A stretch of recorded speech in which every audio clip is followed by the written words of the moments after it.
Hello friends, मेरा नाम है सुमित और आप देख रहे हैं परफेक्ट एक्शन अकाउंटिंग सॉल्यूशंस। दोस्तों, नॉट फॉर प्रॉफिट ऑर्गेनाइजेशंस के इस चैप्टर में आज हम लोग सीखने वाले हैं कि अगर आपके क्वेश्चन में रिसिप्ट एंड पेमेंट अकाउंट दिया गया हो और उसके साथ साथ कुछ एडिशनल इन्फॉर्मेशन यानी कि कुछ एडजस्टमेंट्स भी अगर दिए गए हों तो आप किस तरह से इनकम एंड एक्सपेंडिचर अकाउंट बनाएंगे। तो दोस्तों, ये बहुत ही इंपॉर्टेंट वीडियो है, इस वीडियो को लास्ट तक जरूर देखिएगा। और साथ ही साथ दोस्तों, हम लोगों ने अभी तक नॉट फॉर प्रॉफिट ऑर्गेनाइजेशंस में बहुत सारे क्लासेस कर लिए हैं। अगर आप लोगों ने अभी तक उन क्लासेस को, उन वीडियोज़ को नहीं देखा है तो प्लीज़ उन वीडियो को एक बार जरूर देखिए, जिससे आपका इस चैप्टर से रिलेटेड सारे कंसेप्ट अच्छे से क्लियर हो सके। दोस्तों, वीडियो देखने के लिए आप ऊपर आई बटन पे क्लिक कर सकते हैं या फिर दोस्तों हमारे चैनल पे चले जाइए, वहाँ पे आपको चैप्टर वाइज प्लेलिस्ट मिल जाएगा, वहाँ से आप वीडियो को देख सकते हैं। तो चलिए दोस्तों शुरू करते हैं। दोस्तों, क्वेश्चन आपकी स्क्रीन पे दिख रहा होगा।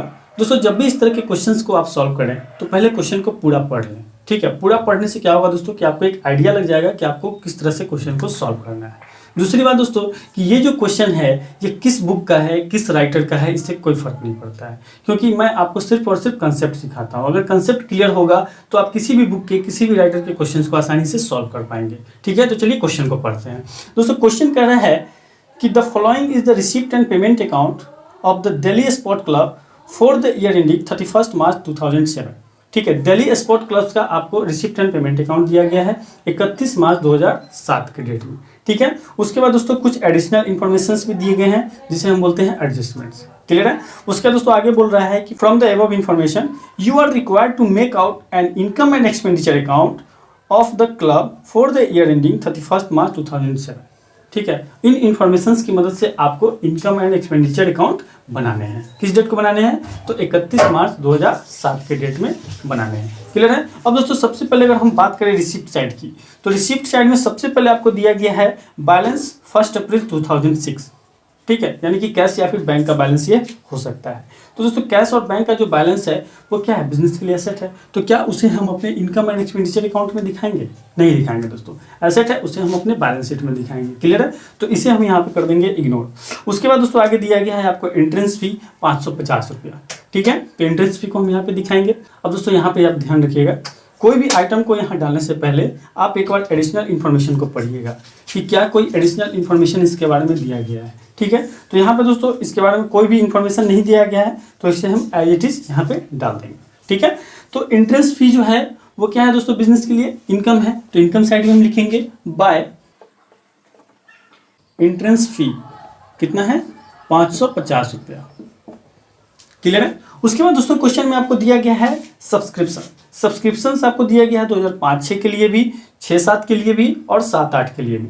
यानी कि आपने 2006-7 के पीरियड में 5-6 के लिए भी सब्सक्रिप्शंस को रिसीव किया है, 6-7 का भी सब्सक्रिप्शंस को रिसीव किया है और 7-8 का भी सब्सक्रिप्शंस को रिसीव किया है। क्लियर है। लेकिन दोस्तों हम अपने इनकम और एक्सपेंडिचर में कब का सब्सक्रिप्शन का रिकॉर्ड करेंगे?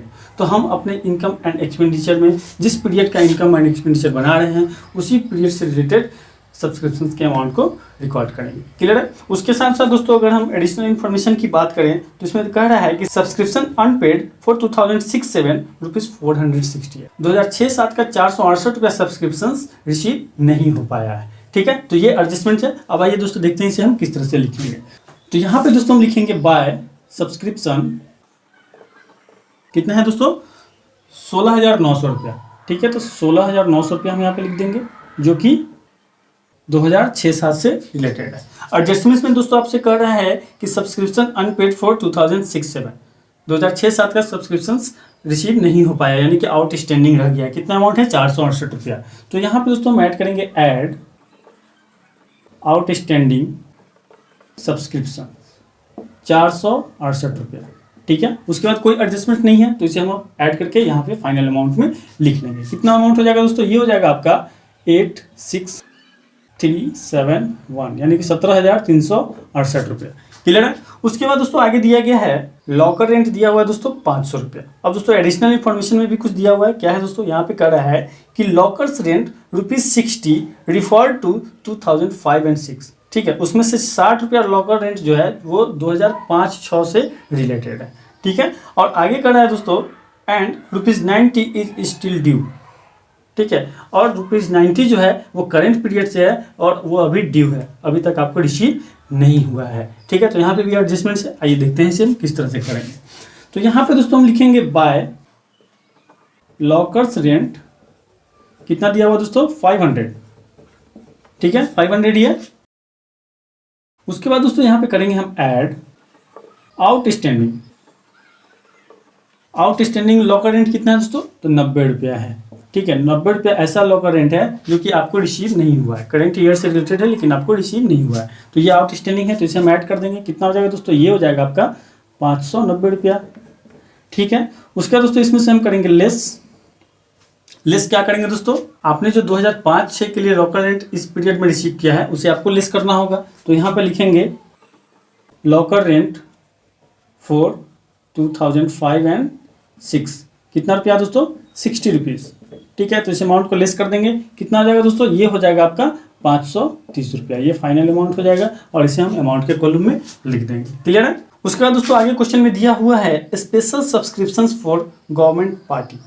ठीक है, स्पेशल सब्सक्रिप्शन आपने रिसीव किया है। ठीक है, नॉर्मल सब्सक्रिप्शंस को तो हमने यहाँ पे दिखा दिया, लेकिन यहाँ पे स्पेशल सब्सक्रिप्शन दिया हुआ है। तो जो स्पेशल सब्सक्रिप्शंस होता है वो एनपीओ यानी कि नॉट फॉर प्रॉफिट ऑर्गेनाइजेशंस के लिए रेवेन्यू रिसिप्ट नहीं होता है, वो कैपिटल रिसिप्ट है। तो कैपिटल रिसिप्ट को हम कहाँ दिखाएंगे दोस्तों, उसे हम दिखाएंगे अपने बैलेंस शीट के कैपिटल एंड लायबिलिटी साइड में। ठीक है, तो उसे हम यहाँ पे नहीं दिखाएंगे, तो इसे हम क्या करते हैं दोस्तों, इग्नोर कर देते हैं। क्लियर है। अब दोस्तों इसमें आगे और कुछ भी नहीं दिया गया है। अब हम बात करते हैं पेमेंट साइड की। पेमेंट साइड में दोस्तों आपको दिया गया है रेंट कितना दिया है, 5200। एडिशनल इन्फॉर्मेशन कुछ है तो देख लेते हैं दोस्तों। यहाँ पे कह रहा है rent ₹1300 related to 2005-6 and 1300 is still due. ठीक है, जो रेंट का अमाउंट आपको दिया गया है उस रेंट के अमाउंट में से 1300 का जो रेंट है वो पिछले साल से रिलेटेड है, यानी कि 2005-6 से रिलेटेड है, और साथ ही 1300 का रेंट जो है वो ड्यू है ना, करंट पीरियड का 1300 का रेंट ड्यू है। तो इसे हम किस तरह से दिखाएंगे, सबसे पहली बात तो ये एक्सपेंस है, तो इसे हम एक्सपेंडिचर साइड में दिखा देंगे। यहाँ पे आ जाएगा दोस्तों टू रेंट, कितना अमाउंट दोस्तों, 5200। क्लियर है, 5200 दिया हुआ है। उसके बाद दोस्तों इसमें हम ऐड करेंगे ऐड आउटस्टैंडिंग रेंट 1300। ठीक है, 1300 ऐसा रेंट था जो कि करंट पीरियड से है, जो कि आपने पेमेंट नहीं किया यानी कि ड्यू है। ठीक है, तो उस अमाउंट को हम यहाँ पे क्या करेंगे, ऐड कर लेंगे। ऐड करने के बाद कितना आ जाएगा दोस्तों, 005 एंड ये हो जाएगा 6500। उसके साथ साथ दोस्तों हमें यहाँ पे करेंगे लेस भी करना है, क्योंकि इस अमाउंट में 1300 का रेंट ऐसा है जो कि पिछले साल से रिलेटेड है, 2005-6 से रिलेटेड है, तो उसे भी हमें लेस करना है। यहाँ पे लिखेंगे दोस्तों रेंट फॉर 2005-6 1300, इसे हम लेस कर देंगे। लेस करने के बाद कितना अमाउंट आ जाएगा दोस्तों, 5200। ये फाइनल अमाउंट आपका हो गया। क्लियर है। उसके बाद दोस्तों दिया गया है स्टेशनरी एक्सपेंसेस ETC 3068। ठीक है, 3068 रुपया स्टेशनरी एक्सपेंसेस दिया हुआ है। साथ ही दोस्तों एडिशनल इन्फॉर्मेशन में दिया गया है कि stationery expense ETC 312 related to 2005 and 6, यानी कि 312 रुपया का जो एक्सपेंस है वो पिछले साल से रिलेटेड है। ठीक है, तो इस अमाउंट को हमें क्या करना होगा, लेस कर देना होगा। उसके साथ साथ दोस्तों आगे कह रहा है कि स्टिल ड्यू ₹364, और 364 रुपया का ऐसा एक्सपेंस है जो कि ड्यू है, करंट ईयर से रिलेटेड है, लेकिन उसका पेमेंट आपने नहीं किया है, आउटस्टैंडिंग है। क्लियर है। तो इसे हम किस तरह से दिखाएंगे दोस्तों, यहाँ पे लिखेंगे दोस्तों टू स्टेशनरी एक्सपेंस ETC कितना है, 3068। ठीक है, उसके बाद दोस्तों यहाँ पे हम ऐड करेंगे ऐड आउटस्टैंडिंग। ठीक है, आउटस्टैंडिंग स्टेशनरी का अमाउंट कितना है दोस्तों, तो आउटस्टैंडिंग स्टेशनरी का अमाउंट दिया गया है आपको 364। ठीक है, यानी कि जिसका आपने अभी तक पेमेंट नहीं किया है, जो कि करंट ईयर से रिलेटेड है, लेकिन आपने उसका पेमेंट नहीं किया। तो इन दोनों अमाउंट को हम क्या करेंगे दोस्तों, ऐड कर लेंगे। कितना हो जाएगा, 8 4 12 6 6 12 1 13 3 और 1 4 3432। क्लियर है। उसके बाद दोस्तों इसमें से हमें लेस कर देंगे लेस फॉर 2005 एंड 6, यानी कि 2005-6 से रिलेटेड जो एक्सपेंस है उस अमाउंट को हम यहाँ से कर देंगे लेस। क्लियर है। तो 2005-6 से रिलेटेड जो अमाउंट है वो कितना है दोस्तों, 312 रुपया। तो इस अमाउंट को यहाँ पे हम लेस कर देंगे। लेस करने के बाद जो अमाउंट आएगा वो फाइनल अमाउंट हो जाएगा। कितना हो जाएगा दोस्तों, 021,3120। क्लियर है। उसके बाद दोस्तों क्वेश्चन में आगे और दिया गया है आपको वेजेस का अमाउंट है दोस्तों 5330, और इसका कोई एडिशनल इन्फॉर्मेशन भी नहीं दिया गया है, तो उसे एज इट इज हम यहाँ पे लिख देंगे। यहाँ पे हो जाएगा टू वेजेस 5330। क्लियर है। आगे दोस्तों आपको दिया गया है बिलियर्ड टेबल। टेबल है दोस्तों, टेबल बिजनेस के लिए क्या है, फिक्स एसेट है। फिक्स एसेट को इसमें दिखाएंगे, नहीं दिखाएंगे, उसे हम कहाँ दिखाएंगे दोस्तों, अपने बैलेंस शीट में दिखाएंगे। उसके बाद दोस्तों दिया है रिपेयर एंड रिन्यूअल, ठीक है। तो रिपेयर एंड रिन्यूअल जो है बिजनेस के लिए एक्सपेंस है ना। तो यहाँ पे हम लिख देंगे to repair and renewal. Amount कितना है दोस्तों, तो अमाउंट दिया गया है 806 रुपया और कोई एडजस्टमेंट्स भी नहीं है, तो डायरेक्ट इसे हम अमाउंट के कॉलम में लिख देंगे। नेक्स्ट है दोस्तों इंटरेस्ट, ठीक है। आपने इंटरेस्ट पेमेंट किया है, तो इंटरेस्ट भी बिजनेस के लिए क्या है, एक्सपेंस। बिजनेस मतलब एनपीओ, यहाँ पे हम लोग नॉट फॉर प्रॉफिट ऑर्गेनाइजेशंस की बात कर रहे हैं, ठीक है। बिजनेस मतलब समझ लेना आप लोग। टू इंटरेस्ट, ठीक है। अमाउंट कितना है दोस्तों, अमाउंट दिया गया है 1500, तो यहाँ पे आ जाएगा 1500, ठीक है। कोई एडजस्टमेंट नहीं था। चलिए इतना हम लोगों ने कर लिया। उसके बाद दोस्तों आपको दिया गया है बैलेंस 31 मार्च 2007, यानी कि 31 मार्च 2007 को आपको बैलेंस दिया गया है। तो इस बैलेंस का भी हमें यहाँ पे कोई जरूरत नहीं है, जिसे भी हम इग्नोर कर देंगे। इतना करने के बाद दोस्तों हम क्या करेंगे, दोनों साइड के अमाउंट का टोटल करेंगे, ठीक है।